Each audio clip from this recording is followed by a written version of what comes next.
Почитувани граѓани,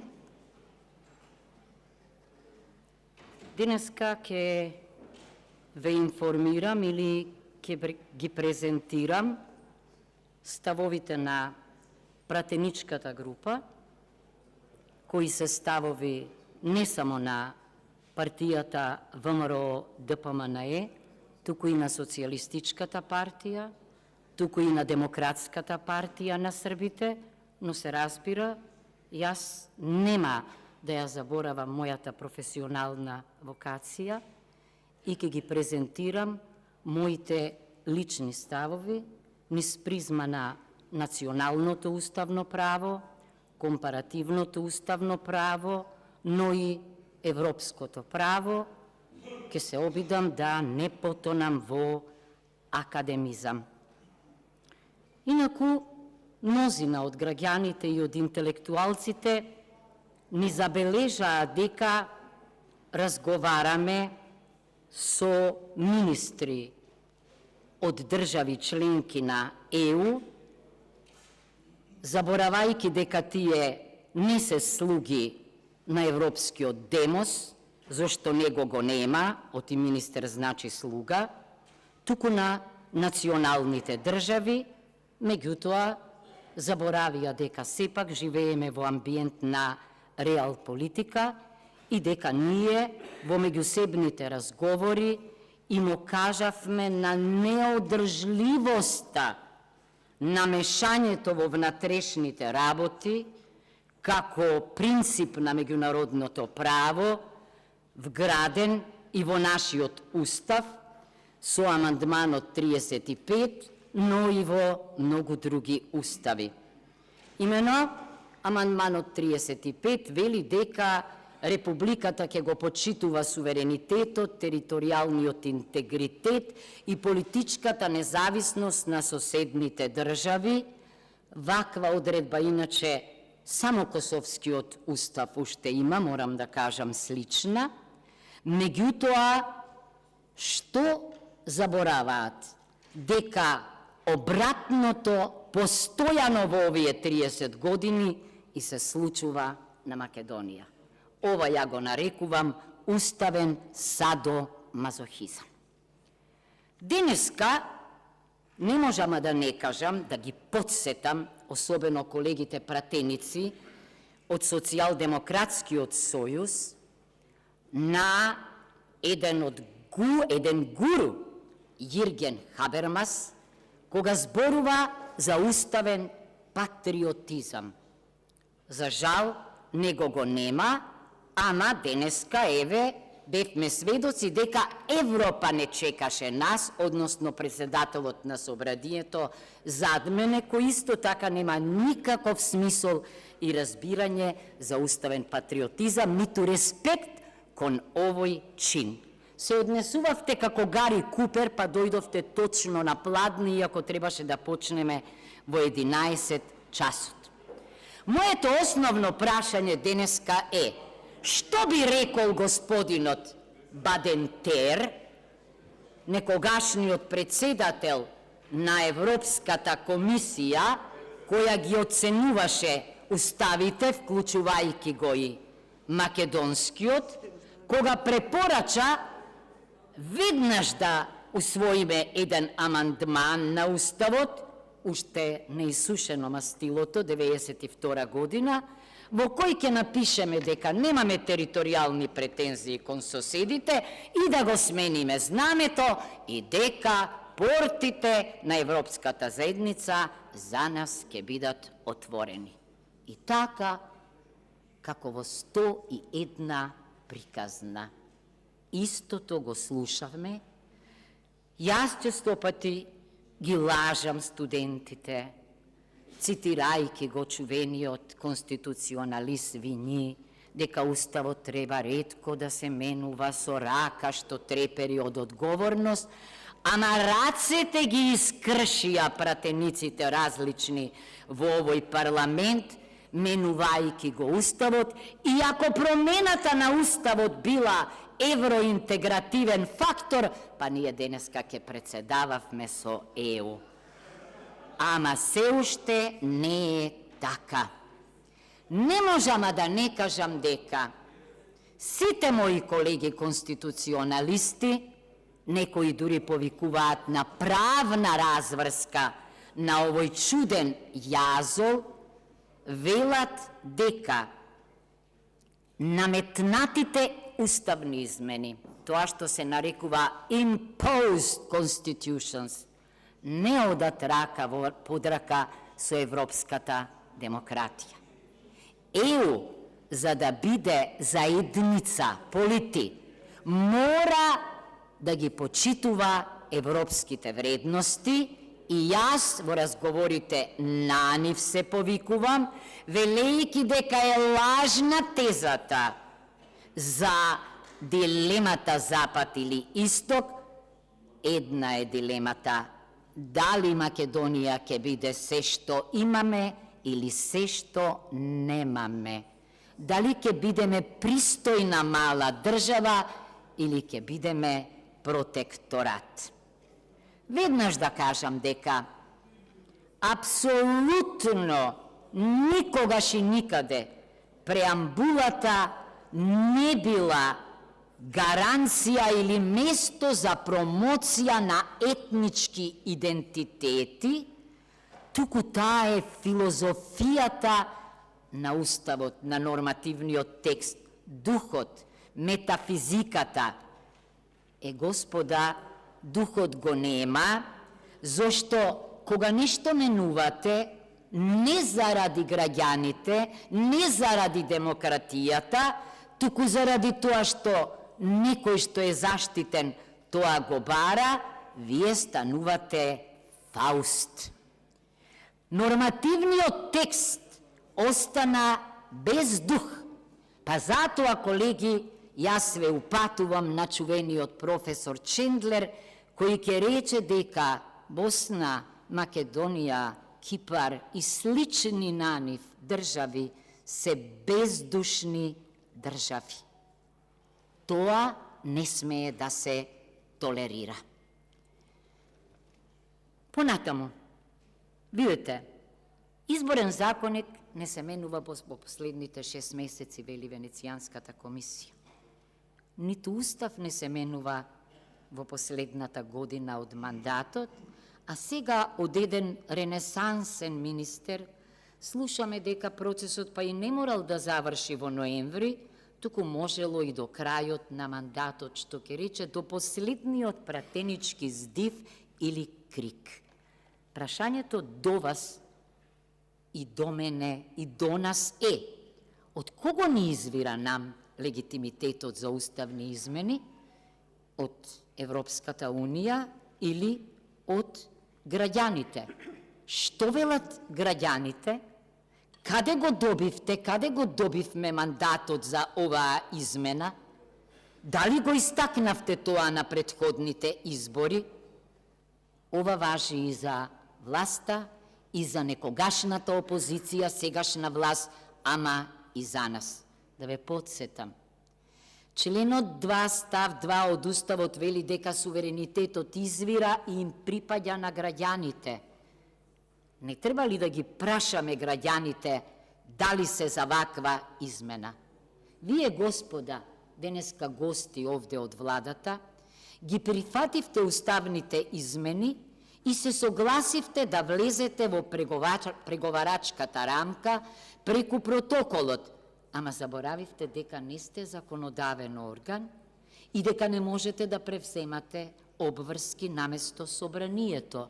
Ние во правото, правниците тоа го викаме неповикано вршење на туѓи работи, неготиорум гестио.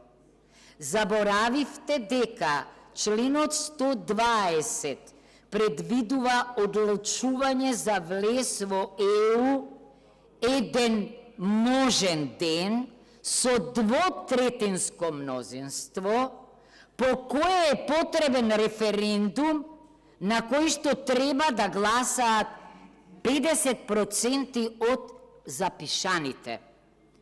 Денеска е тестот за ова. Зошто тогаш не ја ставивте преговарачката рамка на гласање, туку некакви си заклучоци?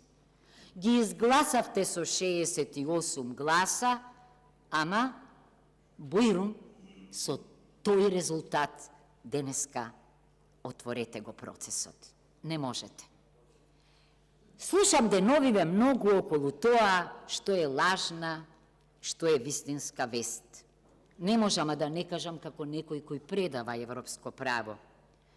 Преговарачкиот процес нема смисол ако е монолог наместо диалог.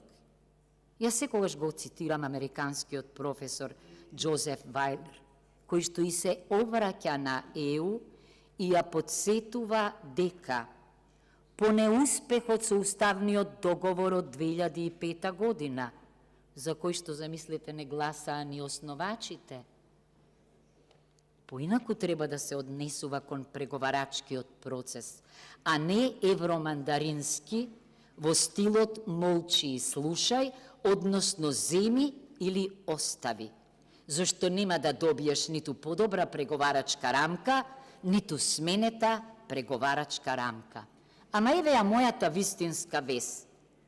Она што се бара од нас е спротивно на европските вредности, без кои ЕУ нема да биде идеја, политички систем, пракса, туку машинерија на комесари, собрани во комисијата, односно бюрократи, или меѓувладино тело на председатели или премиери во Советот. Кога го нема Европскиот демос, тогаш нема влијание ни Европскиот парламент. Да ги подсетам сите.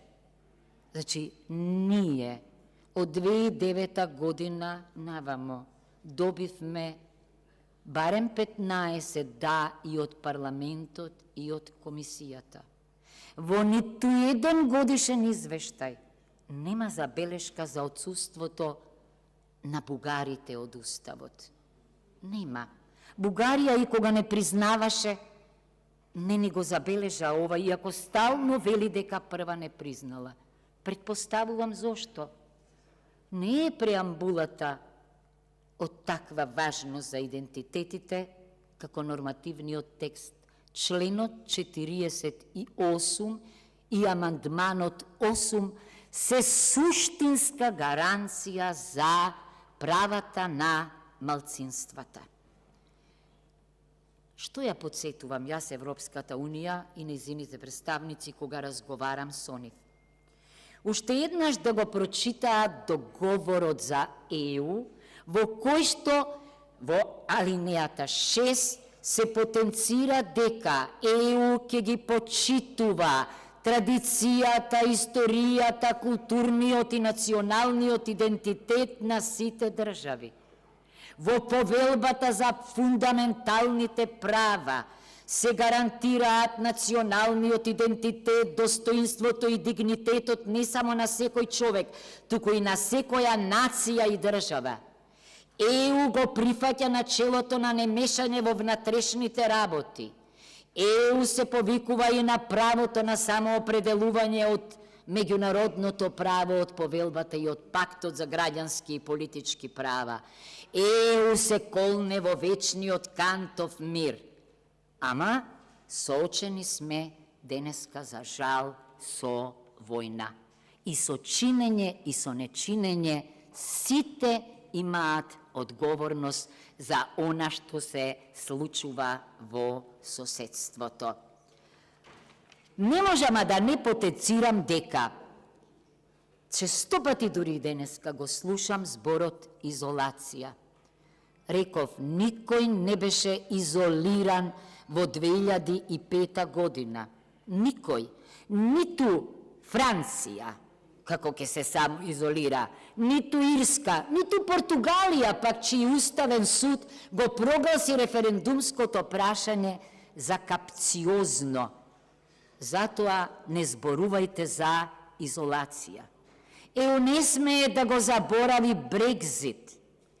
Слушам деновиве приучени луѓе како велат дека замислете дури и Британија, Обединетото кралство, koje je составено од Англија, Шкотска, Велс и Северна Ирска, го менувало името за да може да влезе во Европската Унија.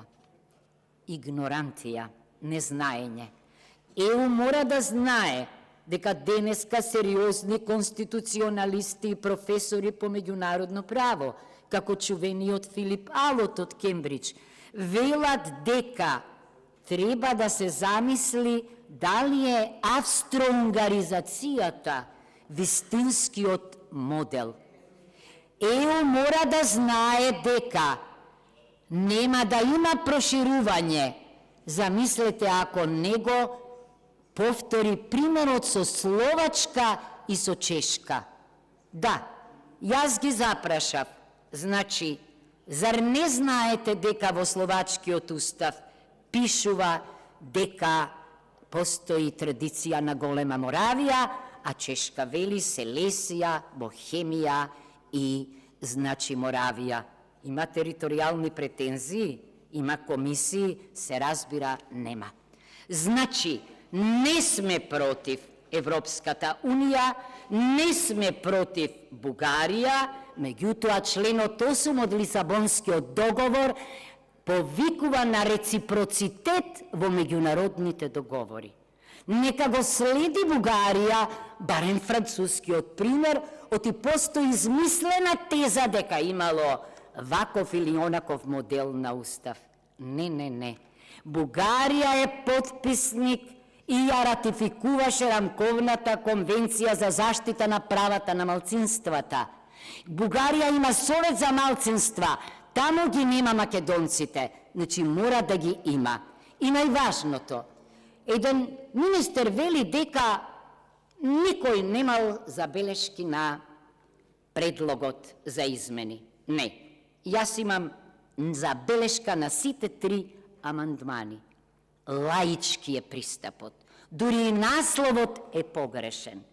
Никаде нема устав во кој што се зборува за делови од народи, во кој што, замислете, се зборува за заштита на диаспори надвор, па ние ќе штитиме бугарската диаспора надвор, која е во вековен судир со македонската диаспора. Образложението ви е катастрофа, уставна катастрофа. Замислете се, повикувате на Универзалната декларација за слободите и правата и на повелбата, наместо на рамковната конвенција за заштита на правата на малцинствата и на конвенцијата за регионални и малцински јазици. Каде ви се тие експерти аматери? Значи, тажно е, завршувам со тоа, тажно е, јас денеска ќе ги повикувам на заштита на бугарите ако не се заштитени под други. Не може именик да правиме од преамбулата. Важна е суштината, ама најважното е, господа, копенхагенските критериуми да ги примениме.